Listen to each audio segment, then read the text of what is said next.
ORYEMA PHILLIP, the District Education Officer, Nwoya District Local Government. Today I am quite excited to deliver this dream. In 2023, when I became the DEO of this district, the Teachers Resource Center was a very known place here in the district, but it was empty. We started a struggle on how to equip this facility to help this community. I remember one time I told my driver, let's drive to UCC. We went to UCC. We moved around, we moved to many offices, trying to equip this place. So this put me to highly thank UCC, UNOC, American Tower Company, and Windle International for making our dream come true. As I talk, we already have students who are registered in the center and willing to learn. If I would say the center is already overwhelmed. The student, where are you? I want to see you. Let's get up and people, stand up, stand up, stand up. Those are the few students who are present today. But so far, we have registered about 70 of them. That is 3 lots. And we continue to register many students.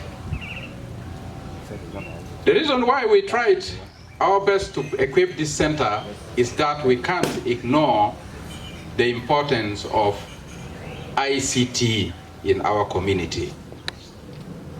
The importance has been highlighted here. So, in that, we expect to equip the community with enough ICT skill. Our gaps came from when you read the UBOS report of the last census that was conducted. Nwoya District was described as having low ICT uptake. And we believe with the launch of this center today, the uptake will gradually improve such that the usage of the internet and the various forms of communication will improve.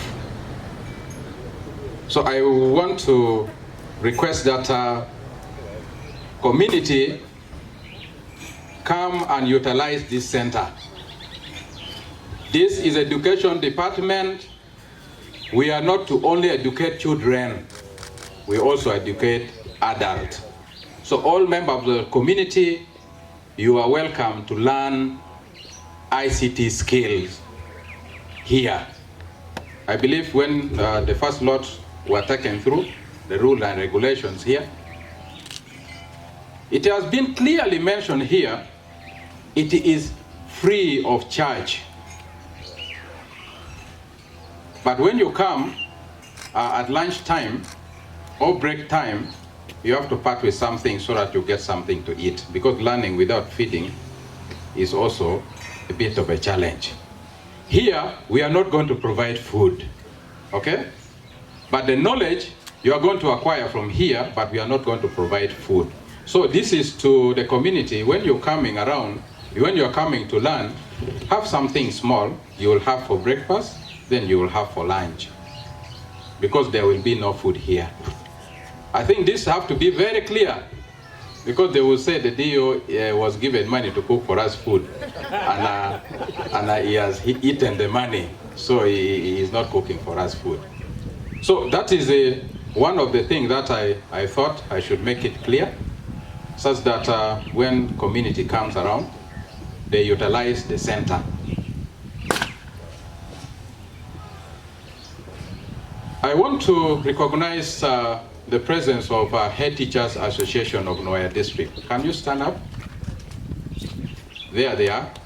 I have Mr. Odong Boniface, the chairperson, then Mr. Odoch Walter, the vice chairperson, and the executives, some of their executives standing behind. This building standing here is the building for Head Teachers Association, because that was their resource center. But as I said, the resource center was empty. And I thanked them when I sat with them. They said, go ahead and equip for us the center. And now the center is equipped. I want to thank you so much for understanding very fast and accepting that we equip this center and make it open for the community to benefit from the Teachers Resource Center. However, Nwoya District local government is not yet very stable in education performance, especially primary section. This one goes to UNOC.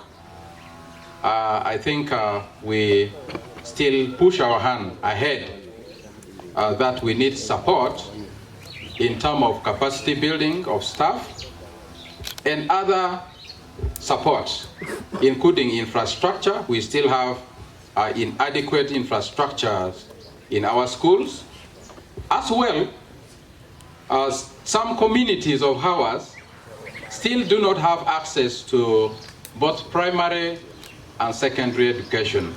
So in whatever concept that can be developed to allow some of these communities to get access to primary and secondary education, our hand is open. This one also goes to ATC, this one also goes to Windle International. Whatever support that you can provide to allow the communities in Nwoya get access to education, primary and secondary education, will be highly welcome. The example of those areas is the area like Nyamokino. There is no secondary school, there is no government primary school in such area. The community are trying to educate their children through the initiative of the community schools. So we pray that if we can get some support in this partnership that we have entered in to ensure that we give decent education to the community, such as Nyamokino and those other areas, I think we would highly appreciate.